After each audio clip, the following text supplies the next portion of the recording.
Sunday po ngayon, weekend, mag-chill-chill lang sana ako. Medyo magpapahinga sana ako ngayong araw na to. Kaya lang, hindi ako makamove on eh. Hindi ko alam kung paano nakukuha ng mga senador na to. Lalo na yung Duterte na senador, yung mga hudas ng Senado, na parang lahat sila nagkaroon ng amnesia. So bago ko ituloy yung aking pagpapahinga today, magre-react na lang muna ako dyan. Pero bago po tayo magpatuloy, shout out po muna ako sa ating mga masugid na mga taga-subaybay. Una po dyan, si John Balderas ng Butuan City. Shout out din kay Tony Fabia ng Jacksonville, Florida. Kay Imelda Tolentino na nasa Switzerland at kay Loida Rojas na taga Bulacan. Maraming salamat po sa inyo. Dahil kung wala kayo at hindi sumusuporta at nanonood sa usapang Tito Manny, ay baka matagal na tayong tumigil. Okay, so balik tayo rito. Talagang hindi ako makamove on dito eh. Dahil dun sa kumakalat na liham na may pirma mismo ni Alan Peter Cayetano.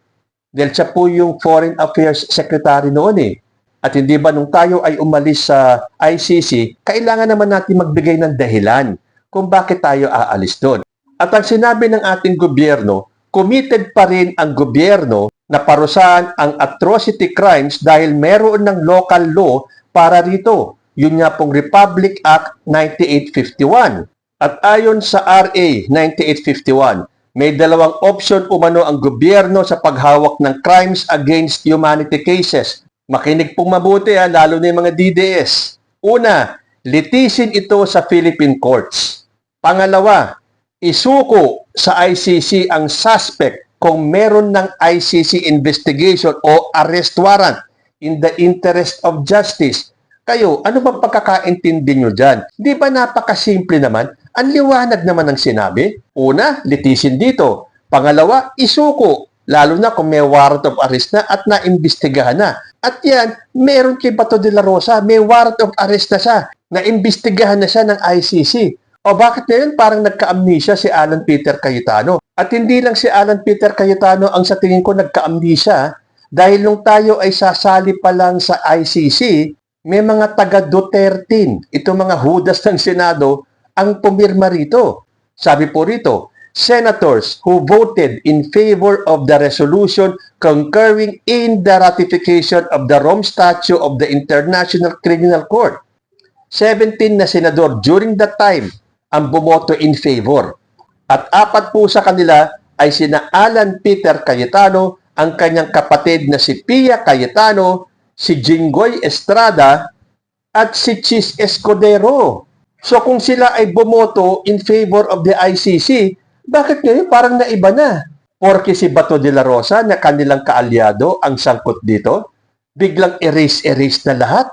Mali na ngayon ang ICC. Wala nang jurisdiction ang ICC ngayon sa Pilipinas. Dahil yan po ang madalas nating naririnig ngayon diyan sa mga DDS na pinagtatanggol si Bato de la Rosa. Wala na daw jurisdiction ang ICC kasi nag-withdraw na tayo. Pero sa desisyon ng Supreme Court sa kaso ni Senator Kiko Pangilinan et al. Versus Alan Peter Cayetano noong March 2021, malinaw ang sagot ng Supreme Court. Merong jurisdiction ang ICC. Sabi sa GR number 238875, sabi dito, further, the International Criminal Court retains jurisdiction over any and all acts committed by government actors until March 17, 2019. Hence, withdrawal from the Rome Statute does not affect the liabilities of individuals charged before the International Criminal Court for acts committed up to this date, which was March 17, 2019. So, maliwanag, hindi nawawala ang jurisdiction ng ICC sa mga krimen o acts na nangyari habang tayo ay miyembro pa ng Rome Statute. Tuloy ang liability ng mga involved sa mga acts committed hanggang March 17, 2019. At ang pag-withdraw ng bansa ay hindi retroactive. Hindi nito mabubura ang responsibilidad sa mga nakaraang aksyon. So, meron pong jurisdiction ang ICC.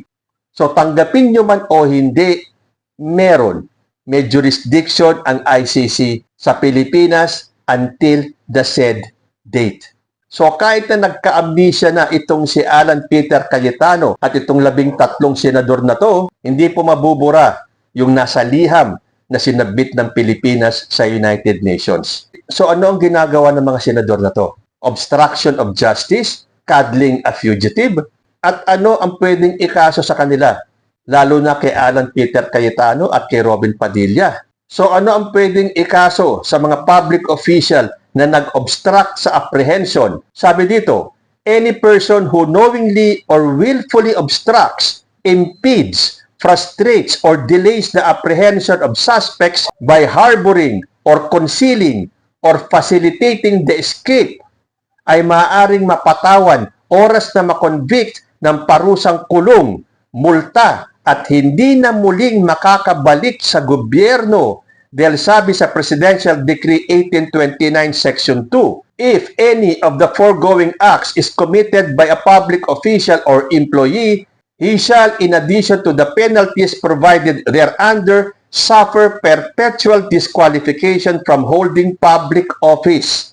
At yan ang nanganganib mangyari kay Robin Padilla at kay Alan Peter Cayetano. In fact, mukhang bukas Lunes, bingo na itong si Alan Peter Cayetano. Then nakakahiya na po ang pinaggagawa ni Alan Peter Cayetano. Sinira na po niya ang integridad ng Senado. To the point na yung mga student political groups ng UP ay kinukondena si Alan Cayetano. Sabi po rito, one of the most embarrassing episodes in recent Senate history.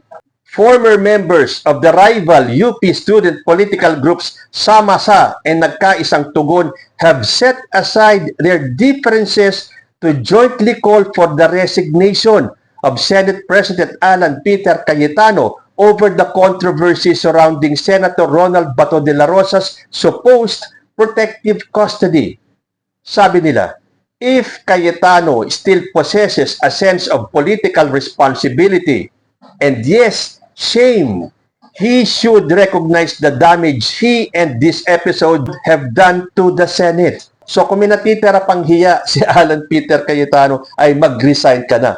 Sabagay, ramdam na ni Alan Cayetano na siya ay machuchugi na bukas. Dahil sabi po rito, Cayetano says canceled LEDAC meeting part of plot to unseat him.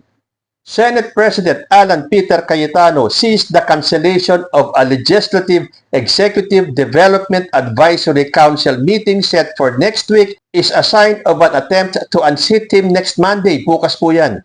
A week since he was elected to lead the chamber in a surprise vote. Sabi pa niya, other members of the majority bloc have been getting calls and threats about another leadership change at the upper house. Yung iba tinatakot dahil kailangan daw magpalit ng Senate President sa Monday.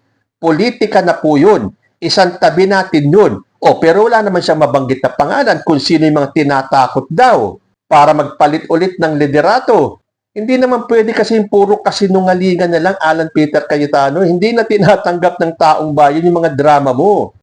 Although sabi naman niya, he may leave anytime. They can remove me. I can even become a senator. O tama, huwag mo na kasing hintayin. Tama na kasi yung mga kasinungalingan. Alam na ng taong bayan na ubod ka ng sinungaling. Isang halimbawa na lang, itong sinabi ni Alan Peter Cayetano na close siya kay Juan Ponce Enrile. Sabi kasi dito sa Daily Tribune, Senator Alan Peter Cayetano shared his close relationship with Juan Ponce Enrile, saying he only calls two non-relatives uncle, and one of them is JPE because he grew up with him.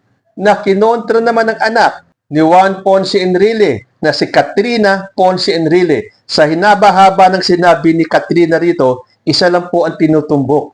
Paano kang naging close sa tatay ko? Nung lamay at libing niya, wala ka. Yan ba ang close? At patunay na close nga talaga itong si Alan Peter Cayetano kay Juan Ponce Enrile ay itong kumakalat na video nilang dalawa ni JPE. Ito po yun. Nandito po. Hanggang ngayon, hindi nyo nababayaran na utang niya na ginastos niya sa opisina namin na itinayo ko para meron siyang pagkain sa pamilya niya. 37 million po. If the Senate President wants to answer... Sagutin mo na para Yes. matapos. Sir President, kung may record kayo, di pakita nyo, singilin nyo kami. Pinapakita ko sa'yo. Pero Halika. pinapakita ko rin sa iyo, Mr. President, Halika. na may utang na loob din naman kayo, pero never ko naman siningil, di ba? Saan Yan po galing? ba issue? Hindi ko po alam kung saan galing ang kahoy, Ikaw Mr. nag-umpisa President. dyan. Ikaw nag-umpisa niya. Mr. President, hindi ako nag-umpisa. Akala mo yata, hindi ako preparado sa mga sinasabi No, mo. Mr. President, akala ko sasagutin niyo yung issue sa Senado at hindi yung personalan. So, yan po ba ang matatawag na close? Ha, Alan Peter Cayetano? So, tama na ang pagsisinungaling. Tama na ang paggagaslight. Umamin na kasi sa ginawa niyong drama at moro-moro na may pa-shooting-shooting pa kayong insidente dyan sa Senado. Hindi po kinagat ng taong bayan. Kahit na magsabay-sabay pang maglabas ng video at live itong mga senador na to. Wala pong kumagat. Kayo-kayo na lang. So sa tingin ninyo, bukas bibingo na si Alan Peter Cayetano at ang ipapalit di umano ay si Big Subiri. Pero kung ako lang ang tatanungin, kung ako lang mas gusto kong ibalik si Tito Soto o kaya si Ping Lacson.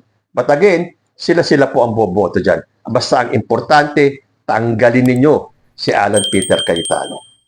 Kayo po, ano ang masasabi ninyo? Dapat pa bang magkapit toko itong si Cayetano sa kanyang pwesto o mag-resign na lang siya?